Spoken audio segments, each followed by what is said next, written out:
follow them outside. Emmy wiped a trickle of sweat from her temple and impatiently removed her stylish brown top hat. It was a new Castle's boutique creation, and her mother had added it to Emmy's burgeoning accessory collection. "Emmy!"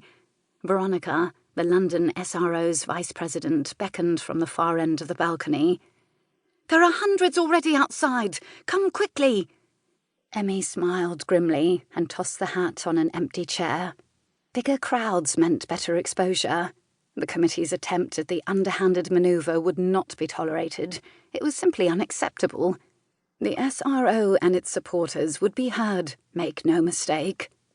She slung the long strap of her bag over her shoulder and across her body as she ran down the stairs, navigating her way through the crowd.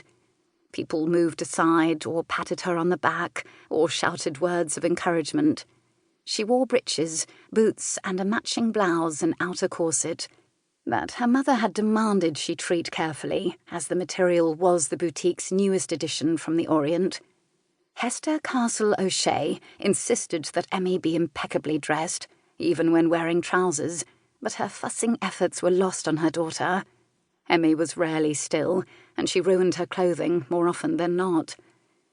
The evening air was cool, and night was quickly descending on the square, where the Predatory Shifter Regulations Committee had concluded their clandestine meeting. People spilled out of the hall and crossed the short distance to a row of government buildings. Veronica found her and grabbed her hand, pulling her forward at a run. "I worry we'll not be able to control this one," Veronica shouted. "I've spied at least 2 ne'er-do-well gangs spoiling for a fight." Emmy winced as the crowd's energy pushed at her from all sides. She forced herself to block it out. She couldn't afford to be overwhelmed by it now. "Law enforcement are already watching," she shouted back to Veronica. "Let us hope they'll manage them. And leave us alone." Emmy finished her thought as she pictured one very angry detective inspector who always was on hand to interfere with her duties as London SRO president. Oliver Reed was the bane of her existence, and she ran faster toward the wagon, situated across the street from the committee buildings. She must hurry if she wanted to make herself seen or heard outside before he arrived. She clambered up on the empty wagon bed, pulling Veronica along with her. They were joined by 3 other SRO members, who flanked Emmy on all sides. She waved her arms at the crowd. "Steady!" she shouted. "We do not accost individuals." She looked over the crowd as night continued to close in and gas lamps flickered to light. The sheer size of the gathering would make the morning headlines, and she hoped their efforts would be rewarded with success. Then she spied several buckets of rotten vegetables and mentally apologized to her mother for the inevitable ruination of her custom material.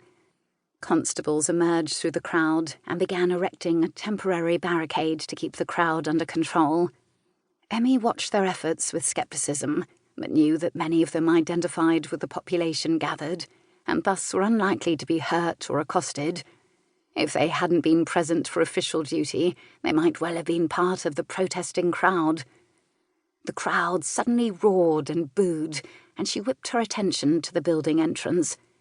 Bryce Randolph, the committee chairman, was only just visible as members of his security detail guided him quickly to one of 2 carriages that had pulled alongside the curb. Other committee members emerged, and the crowd roared.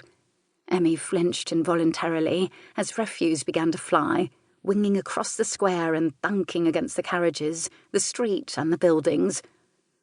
"Not part of our plan," Veronica yelled as they ducked down. She was right. It hadn't been part of their plan, this time. The fact that they had done it before, at carefully chosen venues and functions, seemed to lend permission for people to hurl garbage each time they protested anywhere. "If we are separated," Emmy shouted to the others in the wagon, "meet back at the offices." "Suppose we are arrested again," one of the others yelled. Emmy laughed breathlessly, dodging to avoid a rotten tomato that flew past her head to splatter on one of the carriages. "Sit comfortably while I secure bail money," she shouted back. "Never fear, we've endured worse." The wagon tipped, nudged forward by the encroaching